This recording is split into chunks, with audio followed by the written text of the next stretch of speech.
Sahel, l'autre visage désolant de la crise anglophone, exaspère la société civile, victime des violences meurtrières dans le chaudron de la crise anglophone.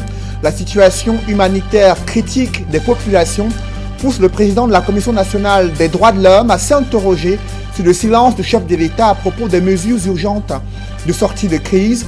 Interpellé sur plusieurs fronts sociopolitiques, Paul Biya, désormais président en exercice de la CEMAC, peut-il sauver une sous-région qui est confrontée au marasme économique? Nous ferons le point sur les résolutions du sommet de N'Djamena dans ce journal. Et qui seront les adversaires des champions d'Afrique, les Lions indomptables, à la CAN Égypte 2019?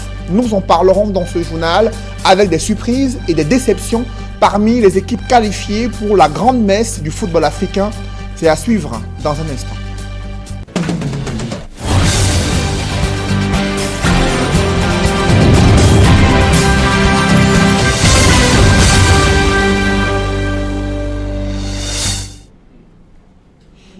Merci de suivre cette édition complète de l'information sur Equinox Télévision.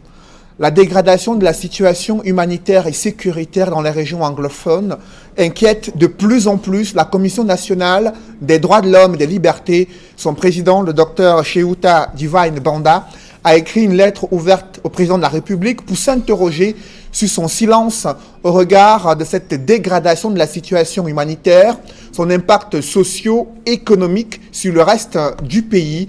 Le président de la Commission des droits de l'homme qui souhaite que le président de la République s'implique davantage pour la résolution pacifique de la crise anglophone. Cette commission des droits de l'homme dit être compétente pour pouvoir accompagner la volonté politique du chef de l'État en vue de mettre fin à cette crise qui impacte depuis près de 3 ans sur la vie de nombreux et des milliers de Camerounais. D'autres précisions avec Séverin Tchouban et Jean-Paul Chouniat.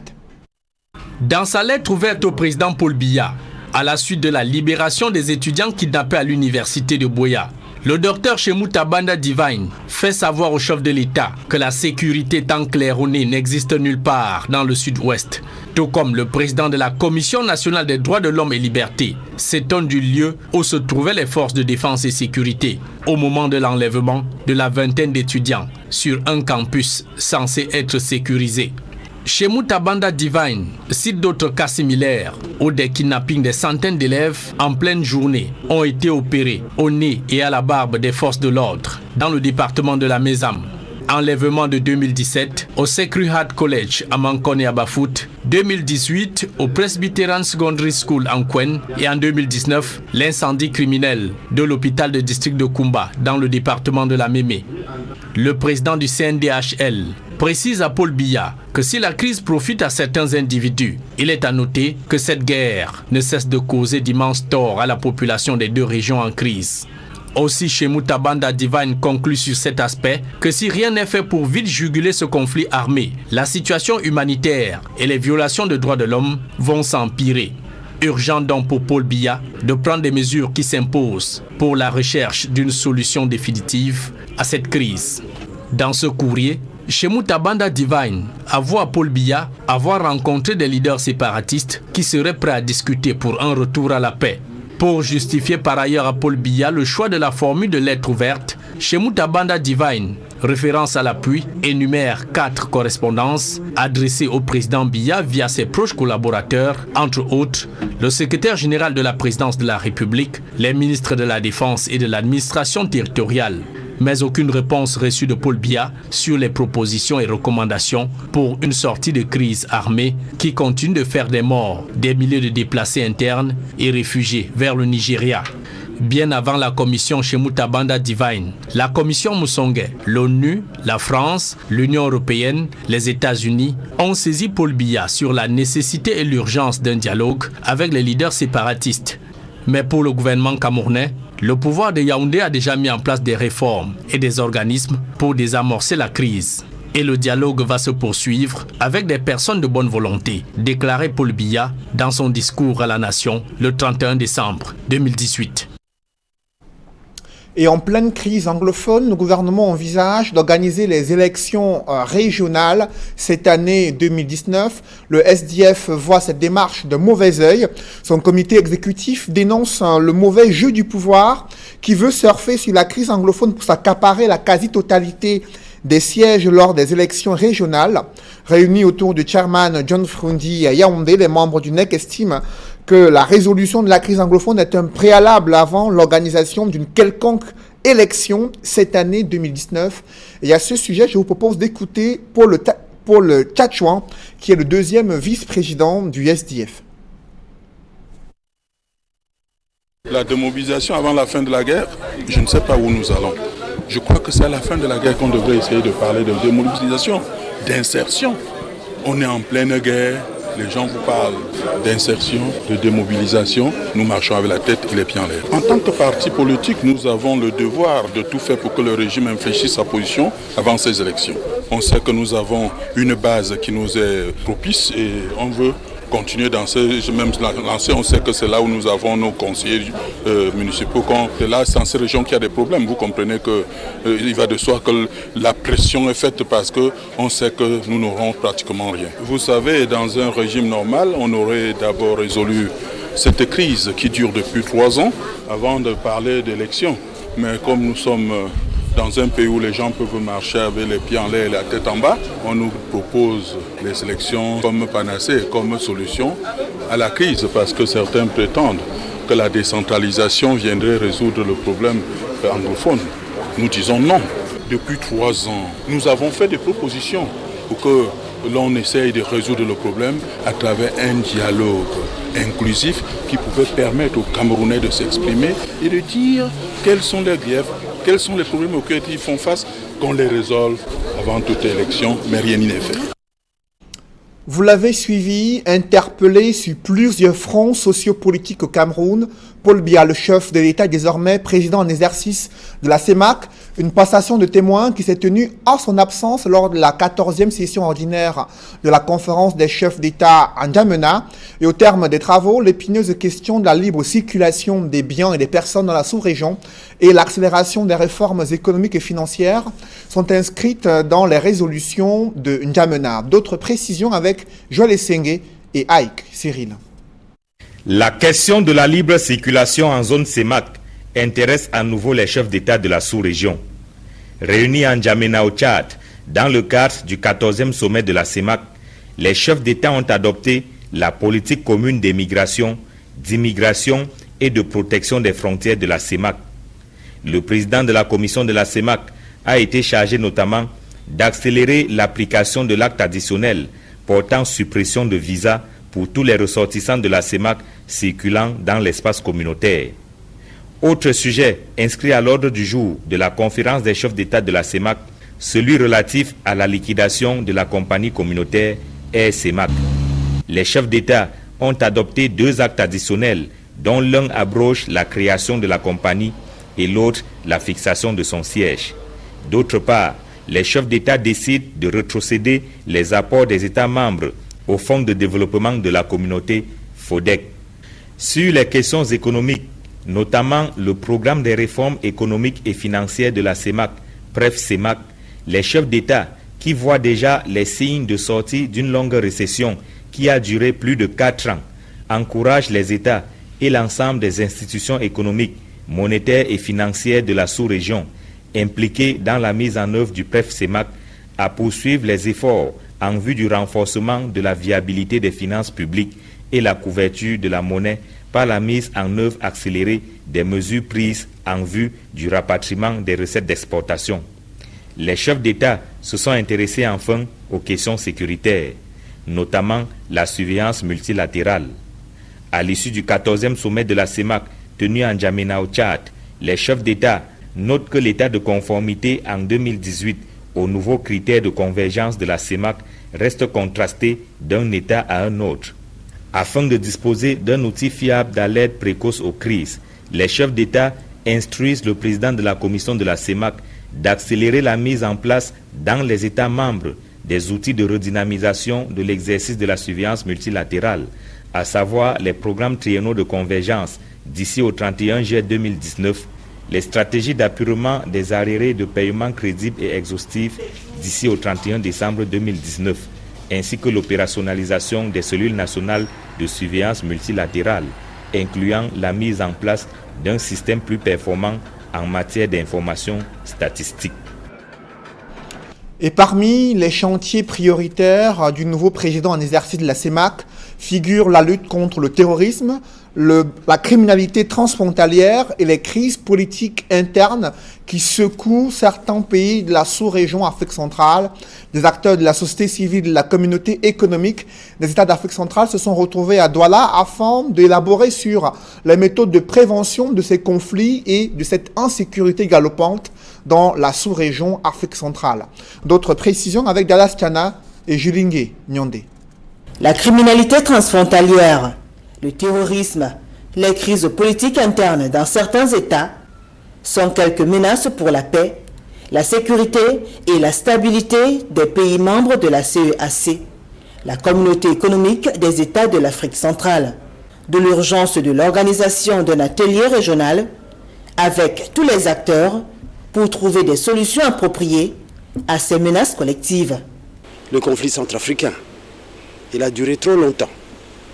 Le conflit à l'est de la RDC a duré trop longtemps.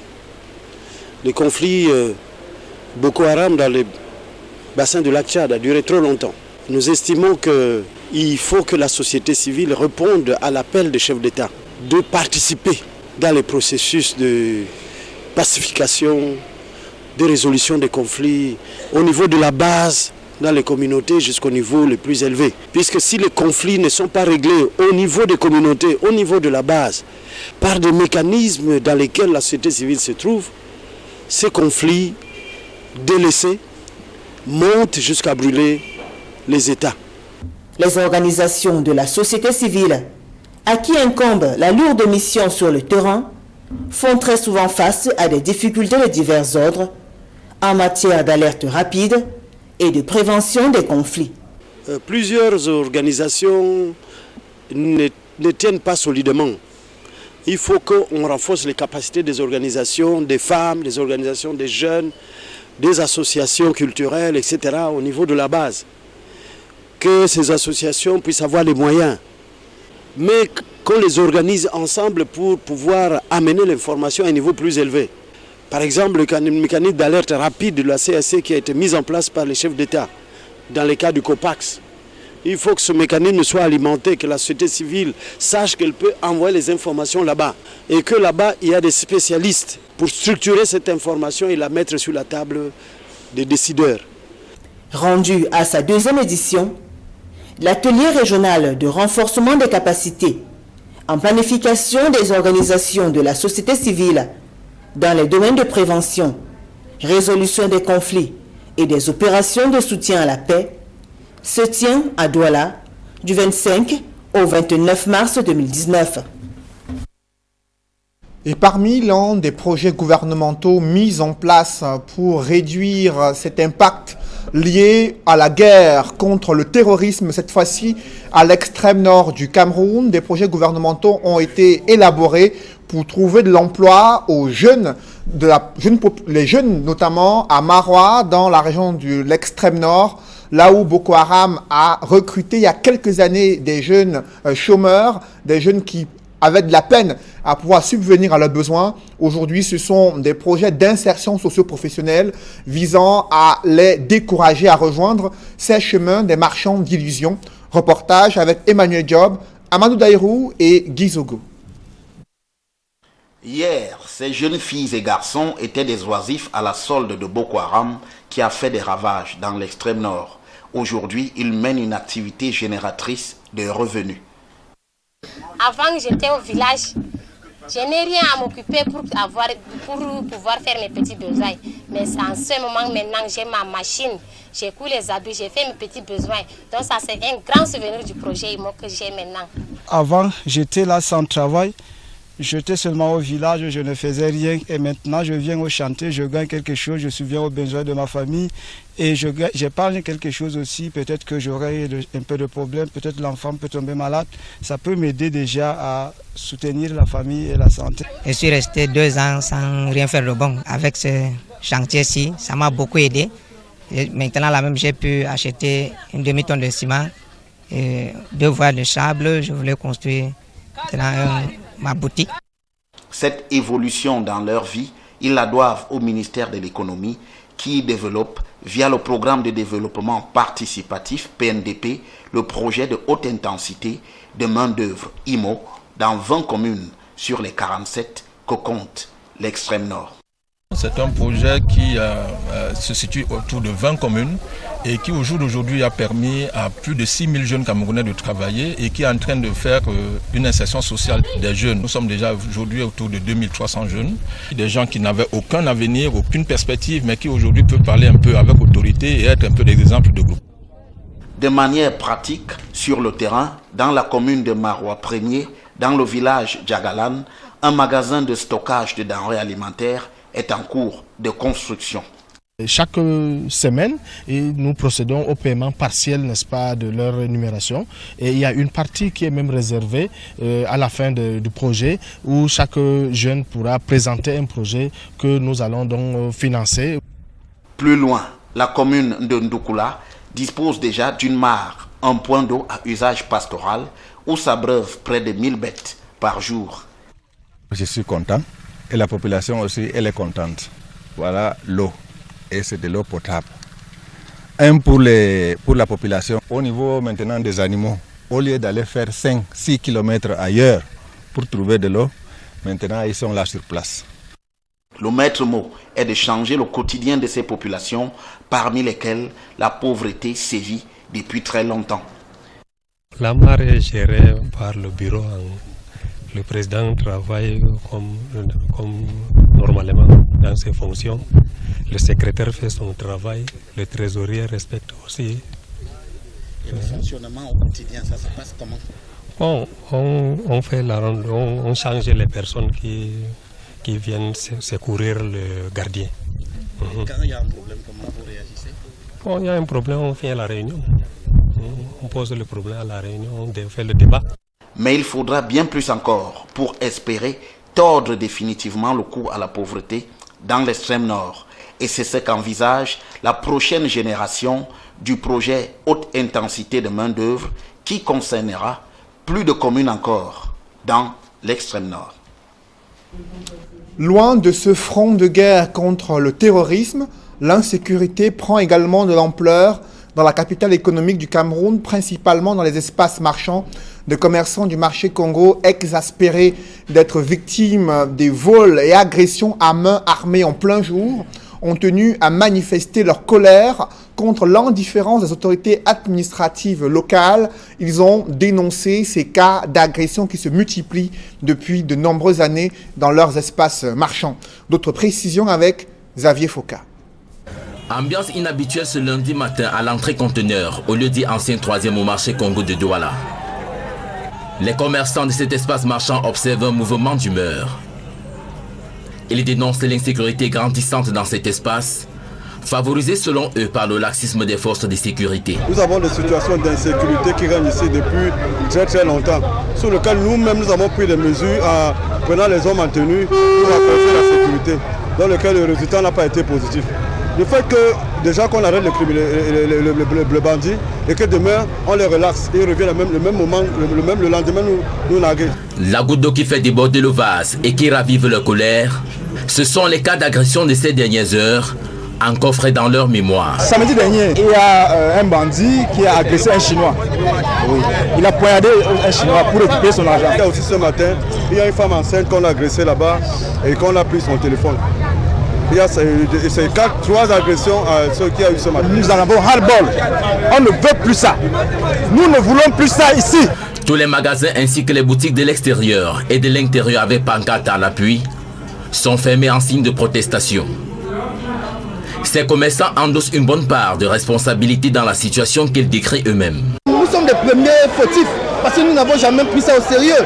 On s'est toujours dit que comme ce n'est pas toi qu'on a agressé, comme c'est ton voisin, ce n'est pas ton problème. Voilà, c'est ça qui fait monter la gangrène. Il y a certains commerçants qui sont des receleurs, qui encouragent ces petits bandits. Hein? Ils sont là, ils attendent d'eux. C'est-à-dire, les gars pas te voler, ils attendent d'acheter, c'est ça. Et ces complices, généralement, sont en train de faire la couverture. C'est de ça qu'il s'agit. C'est ce que nous devons combattre d'abord entre nous. Après une rencontre avec le commissaire du 3e arrondissement et des éléments de la gendarmerie arrivés sur les lieux, des pistes de solutions sont envisagées. De la zone nous a promis que dès maintenant, il affecte un minimum 10 policiers pour assurer la sécurité. Et dès demain, nous nous rendons voir le chef PJ en personne, en faisant une délégation de 3 personnes qui doit nous attribuer les policiers en civil. À l'issue de la réunion de concertation entre commerçants, il prévoit aussi des actions internes pour la résolution du problème. Nous allons créer des comités de couloirs, nous allons créer des comités, des responsables de sécurité et qui vont faire chacun le travail, qui vont faire chacun son travail. On va faire un travail d'équipe. Ça va permettre à chaque couloir de s'auto-sécuriser.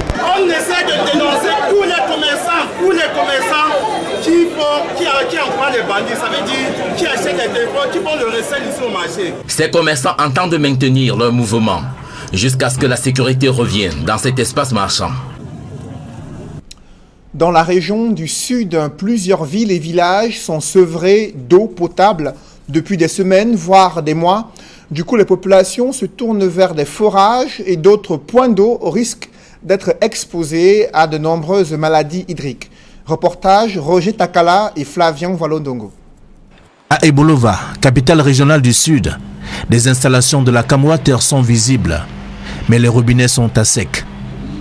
Et lorsqu'ils sont en activité, le précieux liquide qui écoule n'est pas de bonne qualité et expose des consommateurs à des maladies hydriques. Ça ne vaut plus la peine de boire l'eau qui sort du robinet. On met que c'est teinté.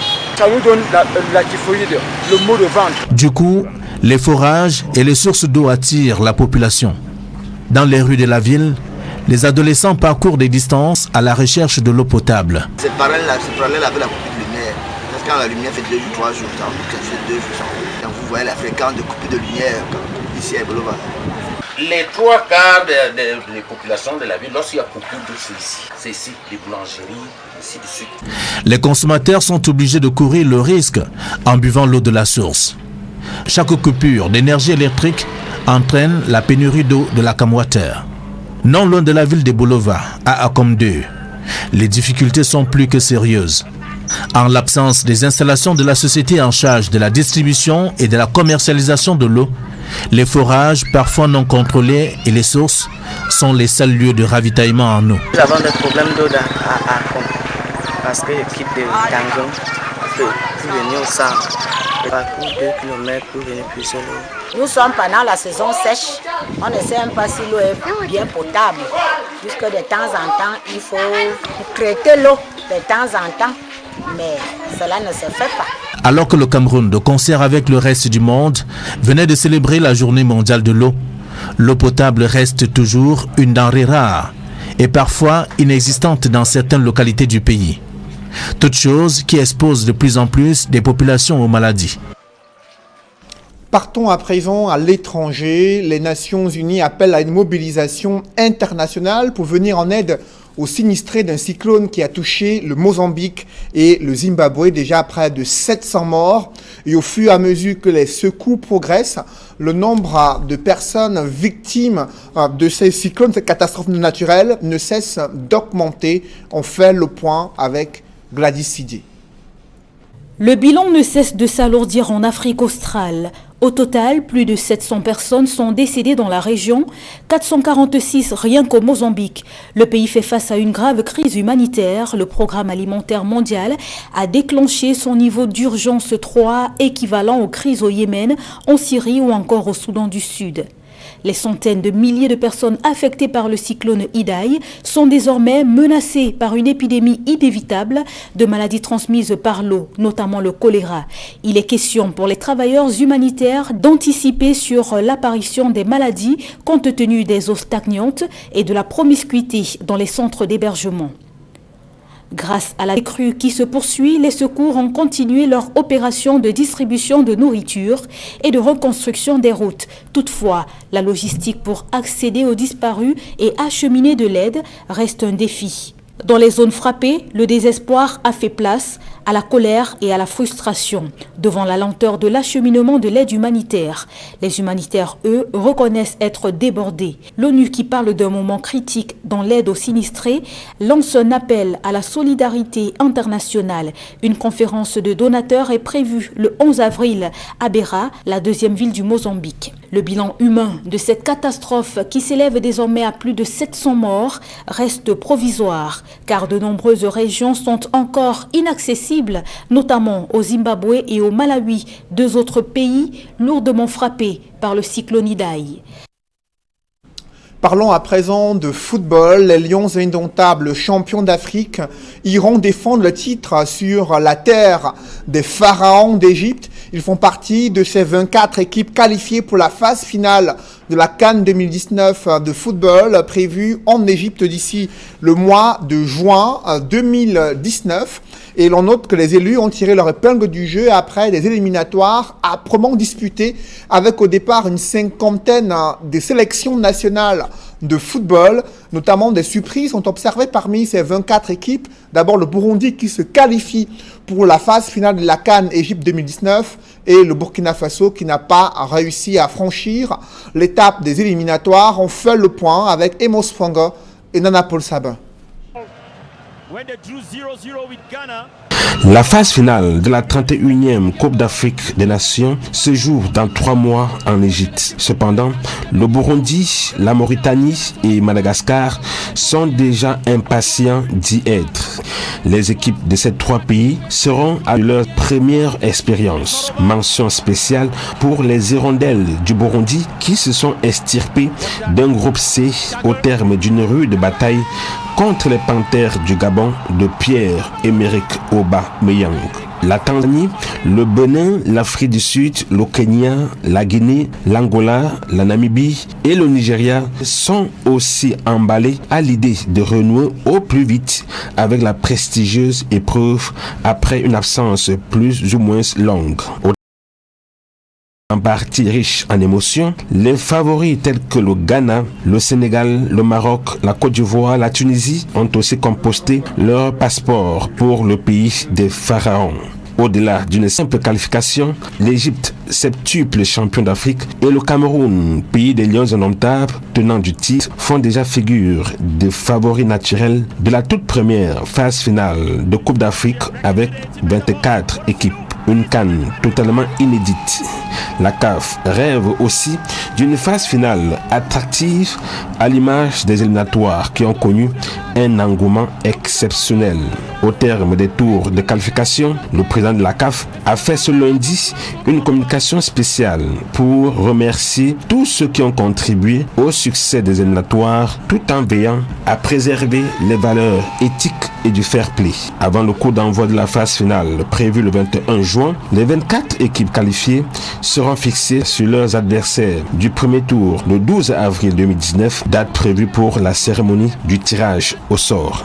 C'est Eric Maxime Choupo-Moting qui inscrit sa but et on l'a bien dit. Et l'analyse des performances des champions d'Afrique durant leur match face aux Comores sera au menu de l'émission 100% foot à suivre autour de 21h. Émission présentée par Sylvestre Hippolyte Zangao.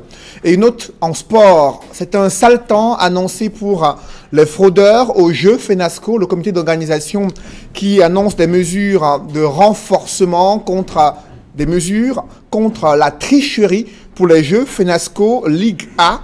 Et ces jeux connaîtront quelques innovations, des jeux qui débutent dès le mois d'avril 2019, notamment les premières semaines de ce mois d'avril 2019.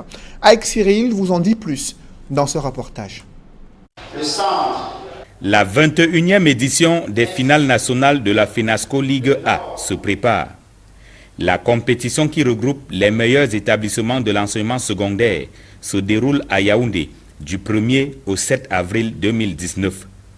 Les contours de l'organisation ont été définis au cours de la réunion du bureau de la FENASCO tenue à Yaoundé. Il en ressort qu'au lieu de 10 disciplines comme par le passé, 11 disciplines seront en compétition suite à l'introduction du bras de fer. Pourquoi on a ajouté le bras de fer? C'est parce que c'est une discipline qui se pratique au niveau international déjà, il y a une fédération internationale. Et beaucoup d'entre nous, dans notre jeunesse, on avait fait des sortes de bras de fer à l'école. C'est une discipline qui ne demande pas des infrastructures comme les autres, qui peut être vulgarisée et pratiquée par la majorité des élèves dans l'ensemble de nos établissements. Principale attraction des finales de la FENASCO 2019, le bras de fer est également une arme de lutte contre la délinquance dans les établissements scolaires. Les enfants à cet âge ont un trop plein d'énergie. Quand ce n'est pas canalisé, vous voyez les conséquences. C'est pour ça que nous avons accepté cette discipline, pour que les enfants n'aient plus le temps et l'espace pour fumer la drogue, pour bagarrer, comme on dit, entre eux. Alors si un enfant est trop fort, entre guillemets, on va lui demander d'aller représenter les 6e, les 4e, les secondes au bras de fer. Les Jeux FENASCO ont souvent été émaillés de nombreux cas de tricherie sur l'identité et l'âge de certains athlètes. Pour 2019, le comité d'organisation annonce un sale temps en perspective aux fraudeurs. On commence également à nettoyer les mentalités au niveau de la FENASCO Ligue A. Je crois que depuis le concept de punir de façon effective les éducateurs, également les athlètes, je pense que ça a pris corps depuis 4 ans. On va continuer à traquer. On a tous les moyens à partir justement du ministère et à partir de tous les autres mécanismes, traquer justement ces élèves-là qui viennent créer le désordre. Le bureau de la FENASCO a également procédé au tirage au sort des poules de la compétition, dont les cérémonies d'ouverture et de clôture se feront au complexe sportif de la garde présidentielle au quartier Obili. Les disciplines telles que le ndamba-ball, le tchouk-ball et le rugby à 7 seront en exhibition à Yaoundé. La 21e édition des finales nationales de la FENASCO Ligue A se déroulera sous le thème Clean School, Clean Mentality. Mesdames, Messieurs, c'est la fin de ce journal. Merci de l'avoir suivi. Juste après cette édition de 20h, retrouvez Serge Alain Autou et ses invités pour le débrief du journal sur le plateau d'Equinox Soir. Serge Alain. Régional 2019, le Social Democratic Front pose des préalables. Des préalables qui concernent d'abord la résolution de la crise anglophone avant d'aller vers une quelconque élection. Le SDF qui soupçonne le gouvernement de vouloir favoriser le RDPC afin qu'il s'accapare de la quasi-totalité des sièges des conseils régionaux, sachant que les régions anglophones sont un bastion du SDF. Ils s'opposent à cette démarche politique initiée par le gouvernement. 14e session de la conférence de la CEMAC. Paul Biya, le président entrant de la CEMAC, absent lors de la cérémonie de passation des témoins. Le président de la République s'est fait représenter une fois de plus par le Premier ministre, chef du gouvernement, à ces travaux qui concernaient les chefs d'État de la sous-région Afrique centrale. Lui qui est aujourd'hui appelé à organiser la 15e session ordinaire de la conférence des chefs d'État attendue dans les 3 ou 4 prochains mois à Yaoundé. Des sujets déjà importants sur sa table. Vous avez suivi parmi ces résolutions l'épineuse question de la libre circulation dans la sous-région qui coince dans certains pays d'Afrique centrale, mais également l'accélération des réformes économiques et financières pour sortir d'une crise économique qui touche de plein fouet les 6 pays de la CEMAC depuis déjà près de 4 ans. Voilà, madame, monsieur, c'est donc l'essentiel d'Equinox Soir, deuxième partie. La partie réservée justement au débrief. Bonne soirée à vous, Cédric. Bonne soirée à vous, Serge. Rendez-vous demain 20h. Rendez-vous demain 20h. Voilà, madame, monsieur, dans un instant, la suite Equinox Soir, le débrief avec nos 4 invités.